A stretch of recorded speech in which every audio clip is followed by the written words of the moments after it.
Hello viewers, welcome to our channel. నేను మీ చరణ్ పరిమి. గ్రామ సచివాలయాలు ఇక మీదట కనిపించే అవకాశం లేదు.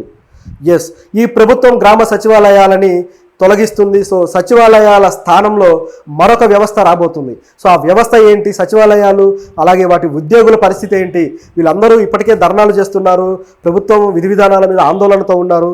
ఇక సచివాలయ ఉద్యోగుల్లో ముఖ్యంగా అంటే ఉద్యోగులు కాకపోయినా వాలంటీర్స్ ఎవరైతే ఉన్నారో వీళ్ళు ఎన్నో రోజులుగా మా జీతాలు ఆగిపోయాయి, మాకు అన్యాయం జరిగింది, ఈ ప్రభుత్వం మాకు న్యాయం చేయాలి అని చెప్పేసి అడుగుతూ వచ్చారు.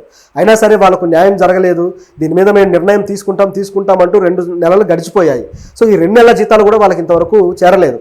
సో వాళ్ళ కుటుంబాలు కొద్దో గొప్ప అంటే కుటుంబంలో 2 వ్యక్తులు ఉంటే ఒక వ్యక్తి మరో పని చేసిన, మరో వ్యక్తి ఇలాంటి సచివాలయం ఉద్యోగంలో ఆధారపడి ఉన్న టైంలో ఈ వాలంటీర్లుగా వాళ్ళకి ఇది కాస్త ఆసరాగా ఉండే సమయం అనమాట. అయినా సరే అలాంటి ఆసరా పోగొట్టడం అనేది ఈ ప్రభుత్వం చేసిన ఒక చిన్న పొరపాటు. సో మరి ఆ పొరపాటుని సవరించుకుంటూ వీరు ఏదైనా కొత్త విధానం తీసుకొస్తారని ఆలోచిస్తూ ఉండగా గతంలో చంద్రబాబు గారు రకరకాల విషయాలు వెల్లడిస్తూ వచ్చారు. అంటే సచివాలయ ఉద్యోగుల విషయంలో వాళ్ళు ఎలాంటి నిర్ణయాలు తీసుకోవాలి, ఏం చేస్తే బాగుంటుంది అనే విషయంలో చంద్రబాబు గారు అంటే వీళ్ళకి ముఖ్యంగా వాలంటీర్లకి ఇట్లాంటి పని గంటలు కాకుండా వాళ్ళకు పూర్తి స్థాయిలో పని గంటలు కేటాయించాలి, అలాగే పూర్తి స్థాయి విధులు కేటాయించాలి, అలాగే 10,000 జీతం కూడా పెట్టాలి అని చెప్పేసి ఒక నిర్ణయం అయితే చేశారు. ఇది కూడా వాలంటీర్ల లాగానే కనబడుతుంది. సో కానీ ఆ నిర్ణయం అయితే ఆయన చేశారు. అయితే దీంట్లో భాగంగా అది ఇంకా ప్రకటించలేదు, కానీ దీంట్లో భాగంగా టోటల్గా మొత్తం సచివాలయ వ్యవస్థనే రూపురేఖలన్నీ మార్చేసి వేరే విధంగా దాన్ని తీర్చిదిద్దాలనే నిర్ణయం అయితే చేశారు. సో అది ఇక అఫీషియల్గా ప్రకటించాల్సి ఉంది. సో మనకు అందిన వార్తను బట్టి చూస్తే ఈ సచివాలయాలు అనేవి గత ప్రభుత్వంలో ఆ ప్రభుత్వానికి ఎంతో వంతపాడుతూ ఆ ప్రభుత్వానికి ఒక ఓటర్లను క్రియేట్ చేస్తూ ఈ విధంగా సాగాయి అనే విమర్శలు అయితే వీళ్ళు బాగా చేశారు. అలా చేసిన తర్వాత ఇక సచివాలయాల మీద ఒక వ్యతిరేకత మెయింటైన్ చేస్తూ వచ్చారు. చంద్రబాబు గారు అలాగే పవన్ కళ్యాణ్ గారు విపరీతమైన విమర్శలు చేశారు. పవన్ కళ్యాణ్ గారు అయితే ఇక ఏకంగా సచివాలయ ఉద్యోగుల్లో అనేక మంది ఇట్లా ఉమెన్ ట్రాఫికింగ్ ఇలాంటి వాటికి కూడా పాల్పడ్డ సంఘటనలు ఉన్నాయి, సో వీళ్ళని ఖండించాలి, వీళ్ళని ఎలాగైనా ఆపాలి అని చెప్పేసి ఆయన అనేక మీటింగ్లో కూడా చెప్పడం జరిగింది. సో వీళ్ళకి ఏమాత్రం సచివాలయ ఉద్యోగుల మీద సరైన దృక్పథం అయితే లేదు. కానీ సచివాలయాలు దాదాపు రాష్ట్రంలో 15,004 గ్రామ వార్డు సచివాలయాలు ఉన్నాయి. సో ఇన్ని వేల సచివాలయాల్లో 1,35,000 ఉద్యోగాలు చేస్తున్నారు. సో ఇంతమంది ఇందులో ఉద్యోగాలు చేస్తుంటే దాదాపు 70,000 మందికి పైచీలకు వాలంటీర్లు ఉన్నారు.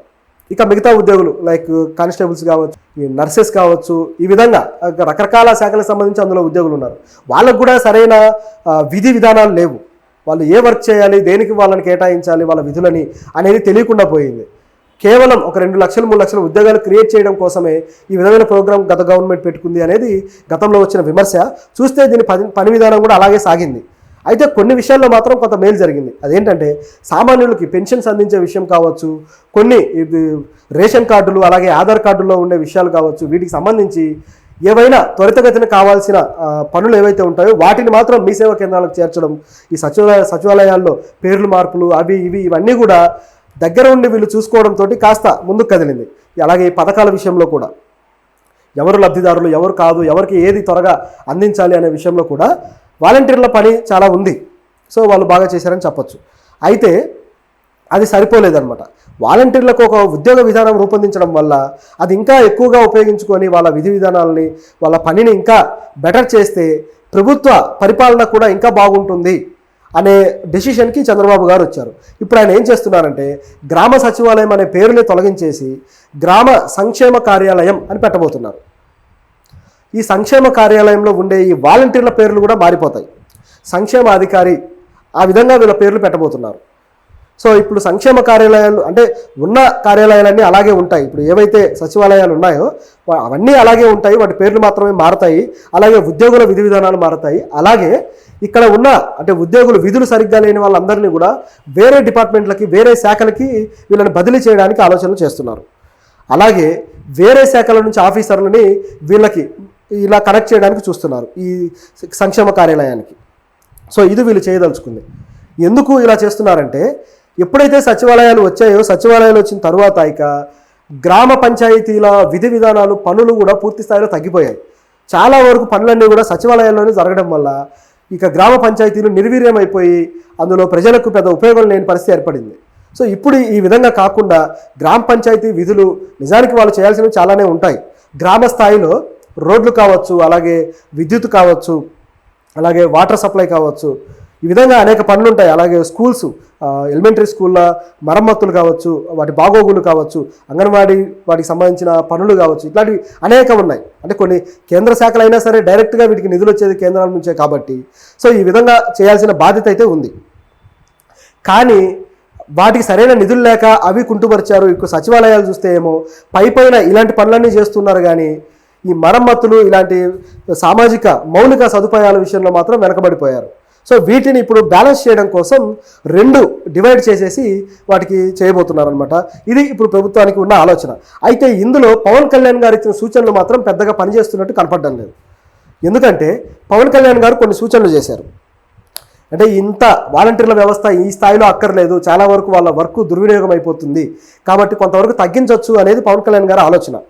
కానీ దానికి చంద్రబాబు గారు అయితే అంగీకరించే పరిస్థితిలో లేరు.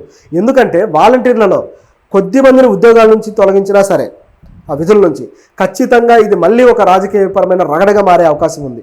సో దానికోసం చంద్రబాబు గారు ఏమాత్రం రెడీగా లేరనమాట. మళ్ళీ అంటే ఈ ప్రభుత్వం మీద ఆల్రెడీ వ్యతిరేకత కొద్దిగా ముఖ్యంగా ఈ సూపర్ 6 విషయంలో మొదలైంది కాబట్టి ఇక వాలంటీర్ల వ్యవస్థ విషయంలో ఇది ఇంకాస్త పెరిగే ప్రమాదం ఉంది. సో అది అలా జరగకుండా ఉండాలంటే చంద్రబాబు గారు వాళ్ళలో ఏ ఉద్యోగుల్ని తొలగించే పరిస్థితి అయితే లేదనమాట. దాంతోపాటు ఇంకా చెప్పాలంటే వీళ్ళకి ఎవరైతే మేలు చేశారో ఈ ఎలక్షన్లో క్యాంపెయినింగ్ చేసిన వాళ్ళు కావచ్చు, అలాగే పోలింగ్ బూతుల్లో ఏజెంట్లుగా ఉన్న వాళ్ళు కావచ్చు, అట్లాగే పార్టీ యువజన కార్యకర్తలు కావచ్చు, సో వీళ్ళందరి కూడా కొన్ని రకాల జాబ్ల కోసం ఈ ప్రభుత్వంలో ఎదురు చూస్తున్నారు. సహజంగా ఇదంతా రాజకీయ వ్యవస్థలో జరిగేదే. ఎవరైనా సరే ఎక్కడైనా ఏదైనా పార్టీలో పనిచేసినప్పుడు ఆ పార్టీ నుంచి ఏదైనా తాయిలం కోసం ఎదురు చూస్తూ ఉంటారు, వాళ్ళు ఏదైనా బెనిఫిట్ చేస్తారా అని. రాజకీయ వ్యవస్థలో అసలు ఈ కార్యకర్తలు ఉండేదే అందుకు కదా. సో అందులో ఏదో కొన్ని కుటుంబాలకైతే మేలు జరుగుతూ ఉంటాయి, వాళ్ళు ఇలాంటివే ఇస్తూ వస్తుంటారు. సో అదే పద్ధతిలో ఈ విధంగా జరగబోతుంది అనమాట. అయితే ఇందులో రాజీనామాలు చేసిన వాలంటీర్ల వ్యవస్థ పరిస్థితి ఏంటి? చాలామంది రాజీనామాలు చేశారు, మరి వాళ్ళ పరిస్థితి ఏంటి అంటే దానికి ఇంకా సమాధానం దొరకలేదు. నాకు తెలిసి ఈరోజో రేపో ఈ 2-3 రోజుల్లోనే దానికి కూడా సమాధానం ఇచ్చే అవకాశం అయితే ఉంది ప్రభుత్వం. ఇంకా ప్రభుత్వం అఫీషియల్గా ప్రకటించాల్సి ఉంది కాబట్టి ఈ మొత్తం కూడా ఒకేసారి ప్రకటించే ఛాన్స్ అయితే ఉంది. అయితే ఈ గ్రామ సంక్షేమ కార్యాలయాలు కూడా అక్టోబర్ 2వ తారీఖు అయితే ఓపెన్ చేయబోతున్నారు. సో ఆ రోజుకైతే పూర్తి స్థాయిలో అన్ని విషయాలు సెటరేట్ అయిపోతాయి అనమాట. సో సెప్టెంబర్ 30 కల్లా అన్ని కంప్లీట్ చేసేసుకొని మరమ్మతులు కావచ్చు అవన్నీ కూడా అక్టోబర్ 2 నుంచి గాంధీ జయంతి రోజు నుంచి ఓపెన్ చేయడానికి రెడీ అయ్యారనమాట. ఇది ఈ ప్రభుత్వం ప్రస్తుతం చేస్తున్న ప్రణాళిక. ఒకవేళ ఇదంతా సవ్యంగా జరిగితే మాత్రం ఈ ప్రభుత్వానికి మంచి మైలేజీ వస్తుంది. దీంతోపాటు జగన్కి ఇది కాస్త అటు ఇటుగా అయ్యే పరిస్థితి అయితే ఉంది. ఎందుకంటే అయితే జగన్కి కూడా ఇది పాజిటివే నిజం చెప్పాలంటే. ఎందుకంటే తను పెట్టిన వ్యవస్థ సరైనదే, సరైన ప్రణాళికలోనే దీన్ని స్థాపించాను, సరైన ప్రణాళికలోనే ప్రభుత్వ పరిపాలన చేయడానికి దీన్ని ఉపయోగించాను అని జగన్ ఢంకా బజాయించి చెప్పుకోవడానికి ఇది ఒక మంచి అవకాశం. ఆ విధంగా ఆయన చెప్పుకోవచ్చు. అయితే ఇప్పుడు ఉద్యోగులు జగన్ ఇచ్చిన ఉద్యోగులు కాకుండా కొత్తగా వేరే ఉద్యోగులు వచ్చే అవకాశం అయితే ఉంది కాబట్టి వీళ్ళు మళ్ళీ ఈ ప్రభుత్వానికి మద్దతుగా, అలాగే ఈ ప్రభుత్వానికి అనఫిషియల్ కార్యకర్తలుగా పనిచేయాలనే గ్యారంటీ కూడా లేదు. గతంలో కొంత అలాగే జరిగింది. సో ఇప్పుడు కూడా అలా జరిగే అవకాశం ఉంది కాబట్టి ఇది జగన్కి భవిష్యత్తులో కాస్త దెబ్బపడే పరిస్థితి అయితే ఉంది. అంటే తానే క్రియేట్ చేసిన వ్యవస్థ నుంచి తానే వ్యతిరేకులు క్రియేట్ చేసుకున్నట్టు అవుతుందన్నమాట. ఎందుకంటే వీళ్ళు ఇప్పుడు జీతాలు పెంచబోతున్నారు, అలాగే వీళ్ళు ఒక పర్ఫెక్ట్ ఉద్యోగ బాధ్యతలాగా దీన్ని డిజైన్ చేయబోతున్నారు. వాలంటీర్ అంటే అది ఉద్యోగం కాదు, ఒక సర్వీస్ లాంటిది. కానీ ఉద్యోగం లాంటిది డిజైన్ చేసినప్పుడు ఇంకా ప్రభుత్వం నుంచి ఒక భరోసా ఉంటుంది కాబట్టి ఖచ్చితంగా ఎవరైతే వీళ్ళ మేలు చేశారో వాళ్ళకి పూర్తి స్థాయిలో వీళ్ళంతా మద్దతు ప్రకటించే అవకాశం అయితే ఉంది. సో